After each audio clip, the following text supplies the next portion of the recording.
الحمد لله نحمده ونستعينه ونستغفره ونؤمن به ونتوكل عليه ونعوذ بالله من شرور أنفسنا ومن سيئات أعمالنا من يهده الله فلا مضل له ومن يضلله فلا هادي له ونشهد أنه لا إله إلا الله وحده لا شريك له ونشهد أن محمدا عبده ورسوله وصفيه من خلقه وحبيبه صلى الله عليه وعلى أهل بيته الطيبين الطاهرين وعلى صحابته الكرام ومن تبعهم بإحسان إلى يوم الدين. أوصيكم أوصي نفسي بتقوى الله في السر والعلن يا أيها الذين آمنوا اتقوا الله حق تقاته ولا تموتن إلا وأنتم مسلمون. أما بعد.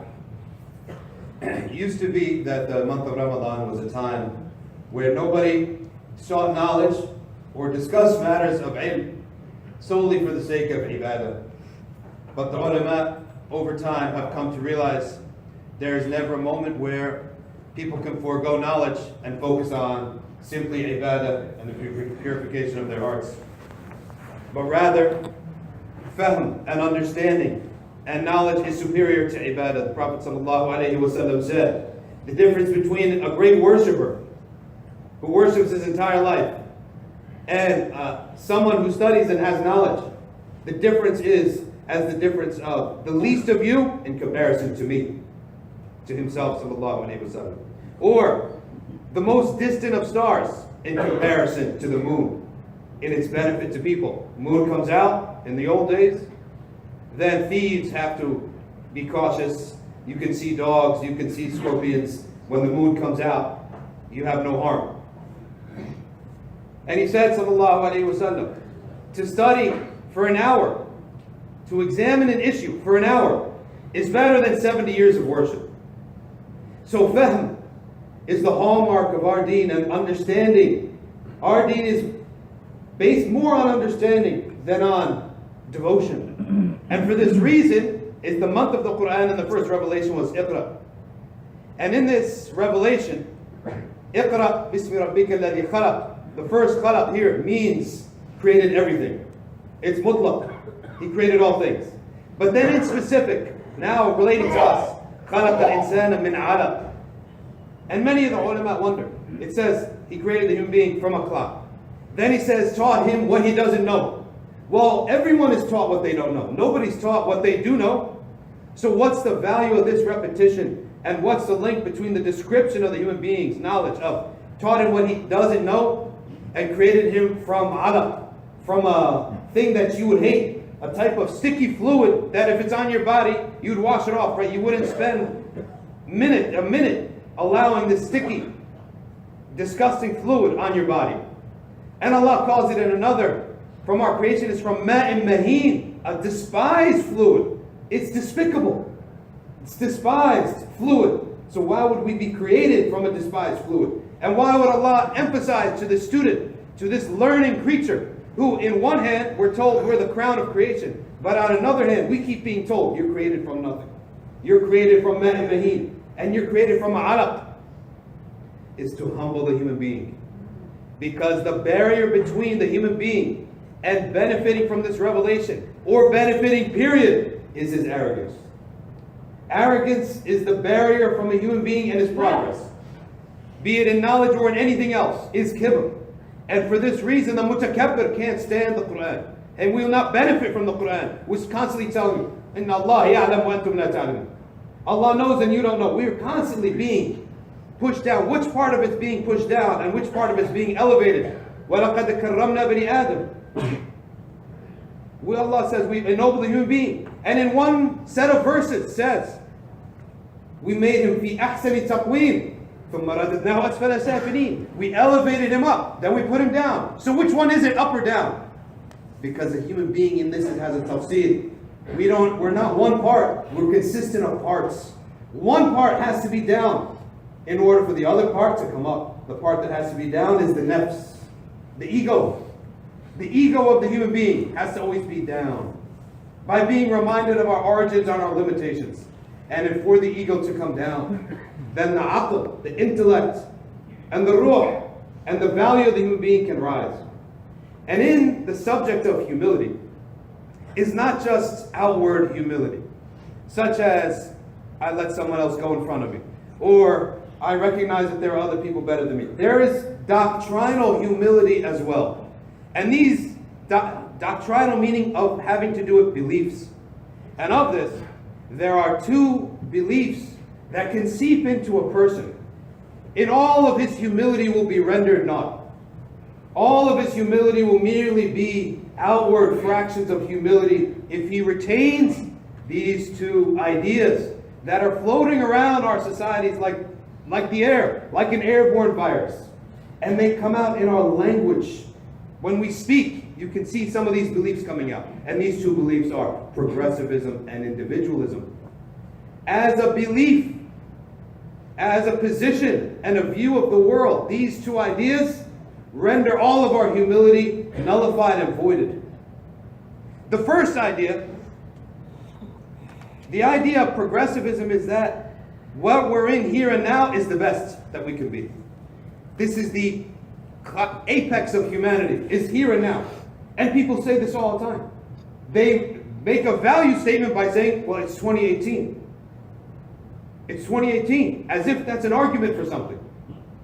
That progressivism holds that just by virtue of being here and now, it must have been superior to the past. Now, we have the exact opposite belief. What are the problems with this belief? The first problem is, commonsensically, if 2018 is the height of everything, just because it's 2018, then in 2028, we'll view ourselves as backwards. And if it's guaranteed that I'm going to be viewed as backwards, then why try at all? Why put in any effort at all? If it's guaranteed that everything we're upon today, in 2038 is going to be viewed as a naive attempt, okay, they tried, but they were so backwards in 2018. Just like in 1998 was cutting edge. It was a great year. Windows 98, least wars, a lot of people hailed it as we've reached. Even one man wrote a book, authored a book that said we have reached the pinnacle of human civilization. Now you go look, politicians who got caught saying things publicly in 1998 have to retract them 20 years later. They're embarrassed. This is what this idea puts forth. Now what do we put forth? Quite the opposite. Khairul quruni qarni, Prophet ﷺ said, the best of generations is my generation. Now in what? Whenever the Prophet speaks about khairiyah, it's about three things. It's about iman, belief. It's about morals, amal. And it's about action upon those morals. Kuntum khayra ummatin ukhrijat linnas. What do? Three things. تأمرون بالمعروف وتنهون عن المنكر وتؤمنون بالله. You push out what is immoral, right? What Allah calls munkar, what Allah determined is bad. You put forth what is good, and you believe. So when the Prophet speaks about being the best, it's the best in a moral sense, not in what kind of technology we have, because that could change. And the Prophet didn't come for that. It's not about how much we trade with one another. It's amazing you can do a trade today with China on your phone here. It's not about that. And the Prophet said so. He said, I was not sent to trade or to reap, to do farming or to build buildings. That means when I make a judgment, it's not about trade, it's not about architecture and technology, and it's not about how much food we have on the table and how big our home. This is not what the prophets have come for. The following generations may be better at that. But when he says we're the best, it is in a moral sense. And to think that we have any moral superiority just by virtue of being, it's 2018, number one, it has no basis. And number two, the idea of progressivism leads to a type of moral laziness. Just by the virtue of being today, we're superior, then what do we have to shoot for? We don't know there's no standard. If you set the standard, would you allow any student to set the standard of what's a passing grade? That's basically what it is. Whereas, in any community of belief, and you have your prophet to look at, and his Sahaba, and those early generations, you have a standard. You have a standard put in place that you have to climb up to. You don't set your own standard. And this is one of the biggest myths of the day, that we can decide for ourselves what is best. And this leads to the second one. which is individualism. Individualism holds that you, yourself, are the best arbiter and can know the best what is best for yourself. And this is the most naive idea. It's the most naive idea, because at no level, at no stage does a human being ever exist in except that he has someone showing him the way. That idea of individual is that the group is inherently harming me. It's me versus the group. And the opposite of this idea is also something we don't believe in. The idea that the state or the nation is superior and that the human being owes everything to his group. This is tribalism that Islam came to break up as well. But rather, he says, الناس بالناس والكل بالله, which means both the individual needs the group and the group needs Allah. The individual and the group are both subservient to Allah. Neither is subservient to each other. And you see this coming out in people's language. They say, listen, no matter what you do, I don't care what you do. You choose one way or the other as long as it's your choice. I mean, how many times have you heard this? Yes, she can do what she wants to do as long as it's her choice. How many times have you heard this? This idea is limited. That's fine in a number of things. We have no problem with that in a number of things. But when we claim some sort of iman, what we do is do the exact opposite. On matters of imaniyat and right and wrong, we do the opposite. مَا كَانَ لَهُمُ الْخِيَارَةُ مِنْ أَمْرِهِمْ. When Allah and His Messenger speak, they had leave their own choice and opinion and throw it out the window. As one of them said, he said, I have an opinion on every matter. Until Allah and His Messenger come with their opinion, then I throw my opinion out, even if I think it's right. The idea that we think that we're going to know best for ourselves is extremely naive. It's extremely naive. And the idea that the individual is superior to the society is also extremely naive, because what is society except a bunch of individuals? So if the individual knows best, then the society knows far more, because the society is a collection of individual ideas over decades and centuries, right? So if the one individual knows best for himself, then society should know infinitely more. So the idea itself is contradictory. These two ideas, my brothers, look at the anecdotal result. So there's rational argument, then there's anecdotal, which is look at the result. And the result of these two ideas leads to a moral laziness on the side of progressivism.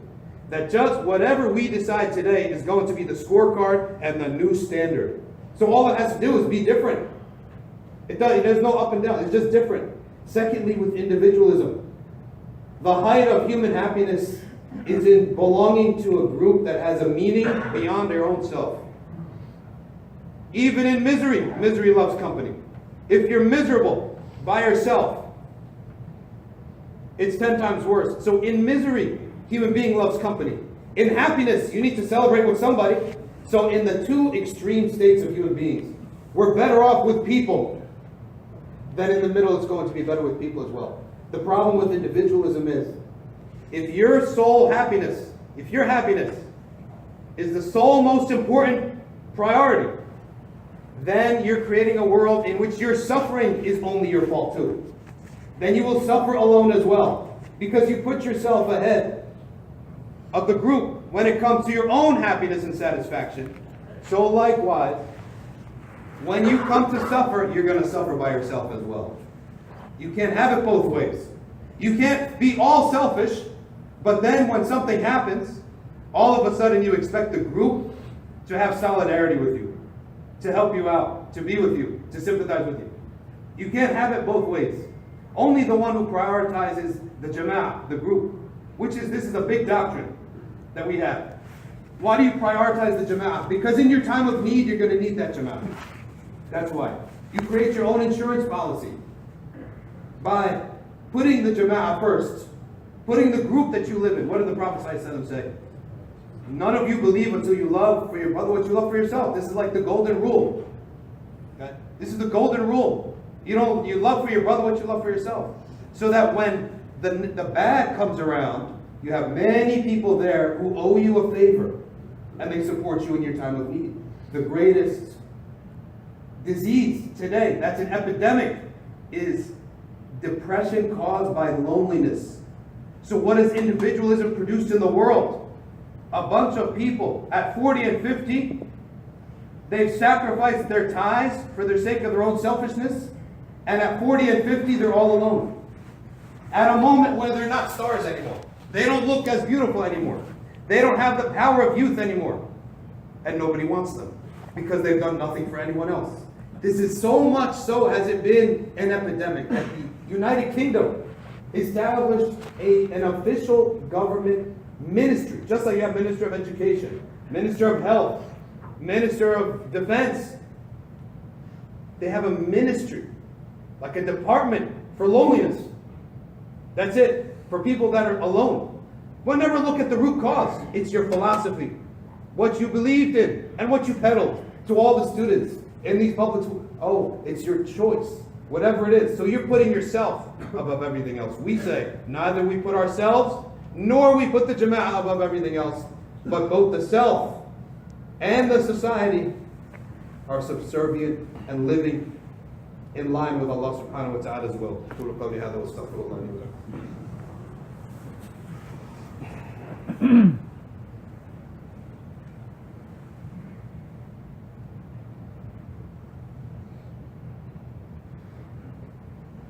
Alhamdulillah wa salatu wa salamu ala rasulillah wa ala alihi wa sahbihi wa man wala. This book is not benefited by except the humble. And humility, there is a lot of outward expressions of humility. But true humility begins with a belief. The belief that the Anbiya, number one, know better, are more intelligent. This is actually a belief, a principle. Prophets are more intelligent than all non-prophets.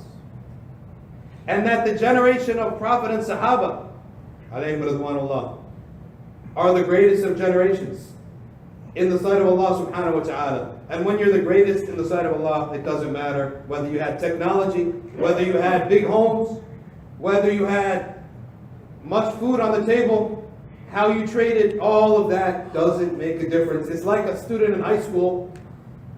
He has a 4.0 GPA, but he doesn't have the coolest pencil. His notebook is a bit tattered. His shoes are not the latest. It doesn't make a difference. Versus the student who failed miserably and has all of that. It makes no difference. So they're the greatest of Qur'an. And when we have that, we have something to shoot for collectively as a group, and this is what unifies people, and this is what brings sa'adah to the mu'mineen. And this never happens more than in the month of Ramadan, when people are coming together daily coming together for what? Because of our belief, number one, that we have a standard to strive for and to measure ourselves against, as opposed to a set of ideas in which whatsoever we decide is the standard. In that case, your standard will keep going down. Just as a student, you tell him, you decide what's a passing grade. It'll just keep going down. And likewise, our love for the Jama'ah comes out in this month.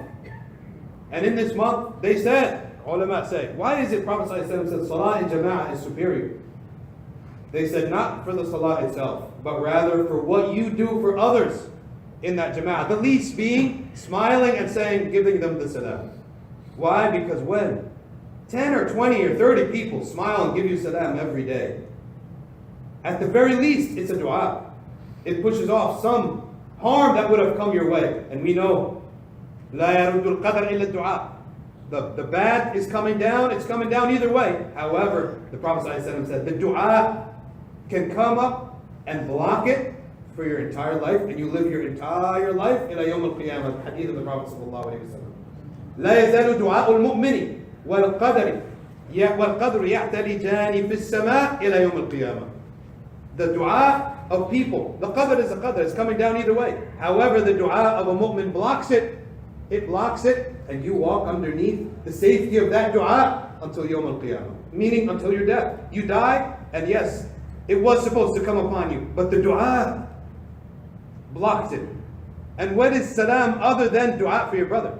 So this simple phrase adds a little bit. And the dua of multitudes of people for each other creates like a rope that cannot be ripped. Each rope is just little strand that's easy to be ripped. But hundreds upon thousands of ropes, of strands, make a thick rope that cannot be broken, that cannot be ripped. And this is the dua and the basic coming together and salams of mu'mineen for one another. Allahumma hdina fi man hadayt. Wa barik lana fi man atayt. Wa qina wasrif anna sharra ma qadayt. ربنا ظلمنا أنفسنا وإن لم تغفر لنا وترحمنا لنكونن من الخاسرين. ربنا عليك توكلنا وإليك أنبنا وإليك المصير. ربنا لا تؤاخذنا إن نسينا وأخطأنا. ربنا ولا تحمل علينا إصرا كما حملته على الذين من قبلنا. ربنا ولا تحملنا ما لا طاقة لنا به واعف عنا واغفر لنا وارحمنا أنت مولانا فانصرنا على القوم الكافرين. اللهم إنا نسألك حبك وحب من يحبك وحب كل عمل يقربنا إلى حبك وحب نبيك صلى الله عليه وسلم. اللهم حبب إلينا الإيمان وزينه في قلوبنا وكره إلينا الكفر والفسوق والعصيان. اللهم إنا نسألك علما نافعا.